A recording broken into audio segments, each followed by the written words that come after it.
구매하시게 된 이유가 어떻게 되시나요? 엑센트 아베오 1.6 가솔린 모델로 구매를 1.4 MPI 엔진은 장점은 뭐가 있을까요? 디자인을 뽑고 싶습니다. 제로백이 9초거든요. 아반떼 엔진의 차체는 가벼우니까 전혀 꿀리지 않는 연비잖아요. 단점은 해치백이라는 그렇게 소리 소문 없이 사라져버린 승차감도 아쉬운데요. 굉장히 많잖아요. 차급 특성상 어쩔 수 없다고는 하지만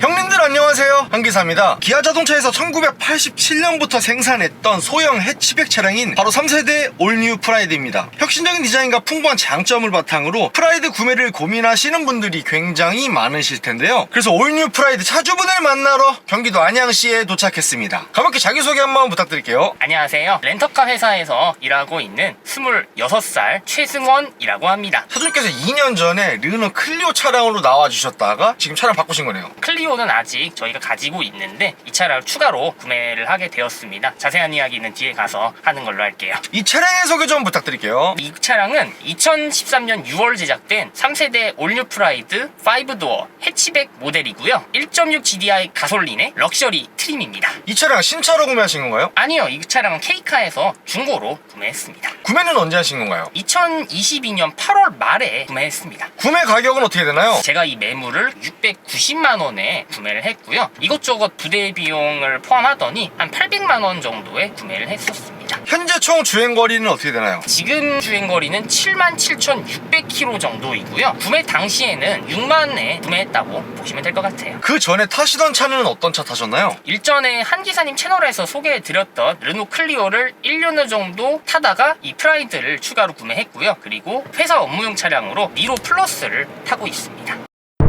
3세대 올뉴 프라이드를 구매하시게 된 이유가 어떻게 되시나요? 제가 클리오를 탈 당시에는 신입사원이었잖아요. 근데 이 회사를 다니다 보니까 이동량이 줄어서 굳이 내가 자가용이 필요가 있나 싶어서 클리오를 다시 아버지한테 드렸거든요. 저희 뭐 이동할 때에는 그냥 카시어링이나 렌터카 타면은 되니까 그렇게 생각을 했었는데 막상 또 차가 없다 보니까 장 보러 가거나 뭐 약속이 있다던가 그럴 때 불편하더라고요. 그래서 적당한 크기의 차를 알아보던 중에 근데 저는 이제 현대차보단 기아차를 좀 더 선호하는 편이고 이 차가 빨간색이잖아요. 기아와 빨간색의 조합 이걸 어떻게 참아요? 그래서 선택하게 됐습니다. 그리고 차주님께서 1.6 가솔린 모델로 구매를 하셨는데 1.4 가솔린이나 1.4 디젤 모델 고민 안 해보셨나요? 프라이드는 엔진별로 트림이 나뉘거든요. 하위는 1.4, 상위는 1.6 그 사이에 약간 디젤이 껴있는 형태인데 좀 쓸만한 옵션이 있는 차를 고르다 보니까 자연스럽게 1.6으로 가게 됐고요. 그리고 결정적으로 1.4 MPI 엔진은 4단 자동 변속기고 1.4 디젤은 아예 자동이 없이 수동밖에 없어요. 그래서 처음 출시 당시에도 논란이 많았었는데 1.4 대비 가속력이 좀 많이 차이가 날 것 같아서 1.6으로 선택하게 되었습니다. 그리고 트림이 굉장히 다양한데 럭셔리 트림 선택하신 이유 있을까요? 1.6 트림에서는 럭셔리와 프레스티지 이게 두 종류가 있는데요. 제가 아날로그 감성을 좀 좋아해요. 스마트키 대신에 돌리는 키를 선호했어서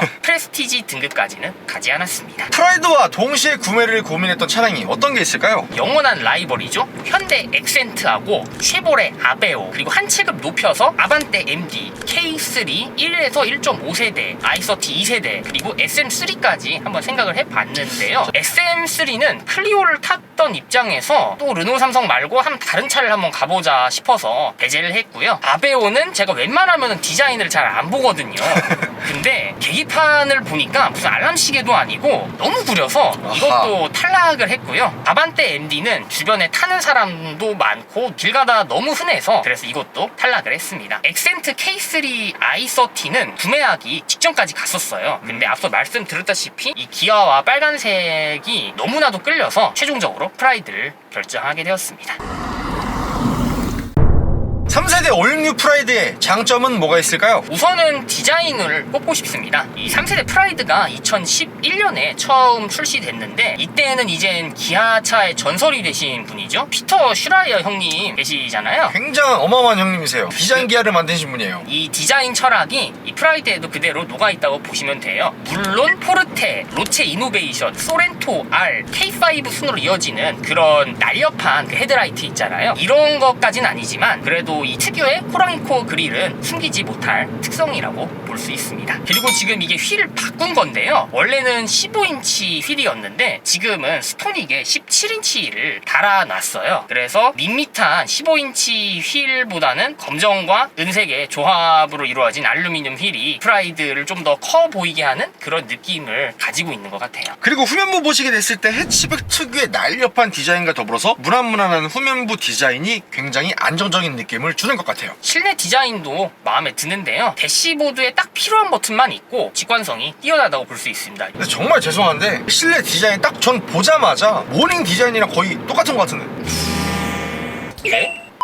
또 다른 장점은 뭐가 있을까요? 가속력도 장점으로 볼 수 있는데요. 이게 140마력에 17토크예요. 밟게 되면은 치고 나가는 속도는 나쁘지 않아요. 제로백이 9초거든요. 아반떼 엔진의 차체는 가벼우니까 가속력 하나는 최고라고 생각합니다. 또 다른 장점은 연비입니다. 사실 이걸 장점으로 할지 단점으로 할지 고민을 좀 많이 했었어요. 왜냐면은 이전에 타던 차가 클리오잖아요. 연비 깡패 23km. 아하. 물론 그거에 비하면 초라한 연비지만 공인 연비가 일반 도로 14.0, 고속도로 14.7인데요. 이 정도면은 다른 차들과 비교해서 전혀 꿀리지 않는 연비잖아요. 그래서 장점으로 제가 선택을 해놨습니다. 그러면 그 공인 연비 말고 차주님께서 실제로 운행하셨을 때 일반 공도랑 고속도로 연비는 몇 정도씩 나올까요? 고속도로는 전 최대 한 17까지 찍어봤고요. 약간 좀 많이 막히는 도로를 가게 되면은 그래도 한 14점 몇 정도는 꾸준히 유지하는 것 같습니다. 그럼 차주님 평소 운전 스타일은 어떤 편이세요? 이 차를 몰 때에는 정속 주행을 유지하는 편이에요. 왜냐면 또 업무용 차량으로 전기차를 몰고 있잖아요. 전기차는 밟으면은 그냥 막 튀어나가거든요. 근데 이 차량은 밟으면은 엔진 소리가 그대로 올라오다 보니까 아 이게 내 기름값 나가는 소리다 싶어서 많이 안 밟게 되고 있습니다. 그럼 일반유랑 고급유 중에서 어떤 거 넣고 계세요? 일반유로 넣고 있습니다. 그리고 평소에 어떤 모드로 주행하시는 편이세요? 이 차량은 에코 모드를 온 오프만 할 수 있는데요. 저는 보통 끄고 다닙니다. 왜냐하면 오히려 출력만 더 낮아진다고 해서 굳이 켜고 다니지는 않습니다. 그럼 차주님께서 일반 공도랑 고속도로 주행하시는 비율은 몇 대 몇 정도 되세요? 고속도로는 한 70% 그리고 일반 도로는 30% 정도 타고 있습니다. 그럼 그렇게 주행을 하셨을 때 복합 평균 연비는 몇 킬로 정도라고 볼 수 있을까요? 한 15에서 16 왔다 갔다 하는 것 같습니다. 그리고 제가 평소에 주유하는 습관이 8칸 중에 1칸 남았을 때 가득 주유를 하는데요. 안양에 있는 지역에 최저가 주유소 가격이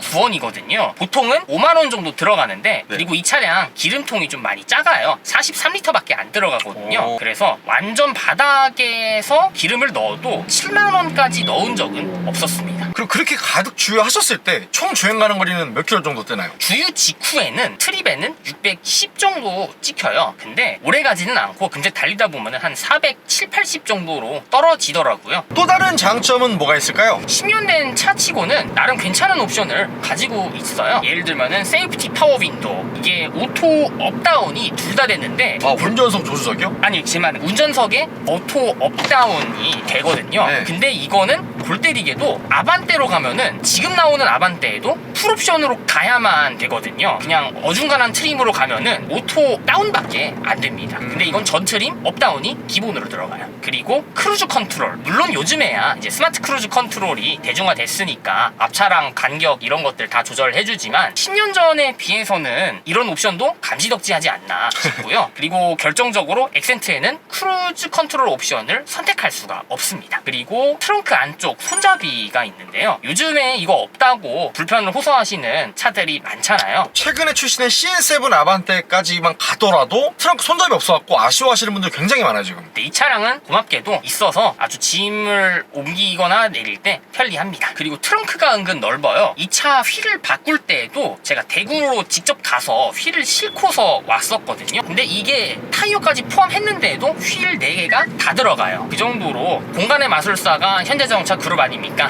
그래서 작은 차체에 비해 짐은 잘 들어가는 것 같고, 그리고 동생이 대학교 기숙사에 사는데 이 차 하나로 모든 짐을 다 옮길 수가 있습니다. 그 정도로 공간성은 편리합니다. 마지막 장점은 가성비입니다. 저희 집은 가성비를 매우 중요하게 생각하거든요. 이건 클리오보다도 부품 수급이 잘 되고 정비성도 편하고 값도 싸고, 2014년 페이스리프트 후에 2017년에 한국에서 단종됐는데 2017년이면은 의외로 단종된 지 오래 안 된 차라고 저는 생각하거든요. 그래서 페이스리프트 이후 부품으로도 충분히 교체가 가능합니다. 지금 제 차량 앞범퍼도 페이스리프트 이후로 다른 거거든요. 그리고 우리나라에서 인기가 지지리도 없는 해치백이다 보니까 중고 가성비는 당연히 좋을 수밖에 없다고 저는 생각하고 있습니다. 죄송한데 너무 인기가 없다 보니까 중고차 값 떡락 아닌가요? 그렇다 치더라도 다행히 프라이드는 세단보다는 해치백이 더 많더라고요. 프라이드의 시그니처는 해치백이에요. 그런 게 영향이 없잖아 있는 것 같습니다.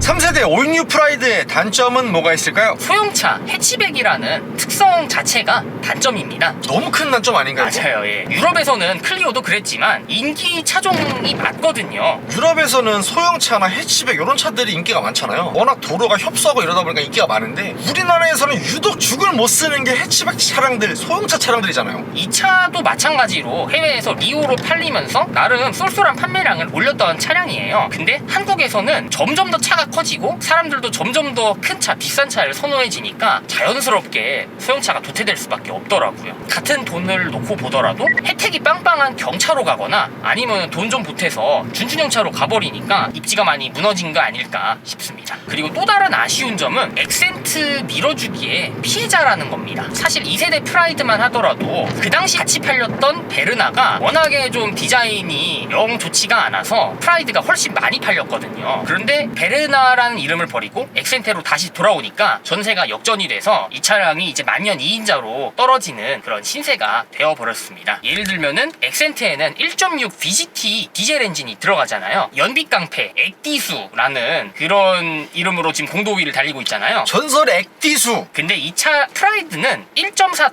WGT 디젤 엔진이 들어가는 데다가 수동 변속기밖에 선택을 할 수가 없습니다. 당연히 이거는 있으나 마나한 결과였고 그렇게 소리 소문 없이 사라져버린 차종이 되었습니다. 그나마 엑센트보다 나은 점은 앞서 말씀드렸다시피 엑센트에는 없는 크루즈 컨트롤이 달린다라는 것과 운전교습용 차 소리는 안 듣는다는 게 장점 아닐까요? 또 다른 단점은 뭐가 있을까요? 옵션 중에 불편한 것들이 몇 가지가 있어요. 우선 블루투스는 있고 작동도 잘 돼요. 근데 처음 음악을 틀면은 음정이 높아지더라고요. 에? 뭐 인공지능이에요? 저도 이게 왜 그런지 모르겠는데 제가 11년씩 아반떼 MD도 이거랑 똑같은 증상이 있는 걸 보면은 아마 그 당시 현대 기아차들의 전형적인 특성이 아닐까 싶어요. 그리고 현재 재생 음악이 나오지가 않습니다. 오디오 디스플레이에 보통 이게 무슨 노래고 누가 불렀으며 이런 게 나오잖아요. 이 차량은 그게 안 나옵니다. 아, 여기에 아무것도 안 나와요? 제 핸드폰이랑 연결되어 있는 기기의 이름만 나오고 그 외의 정보는 일절 나오지 않습니다.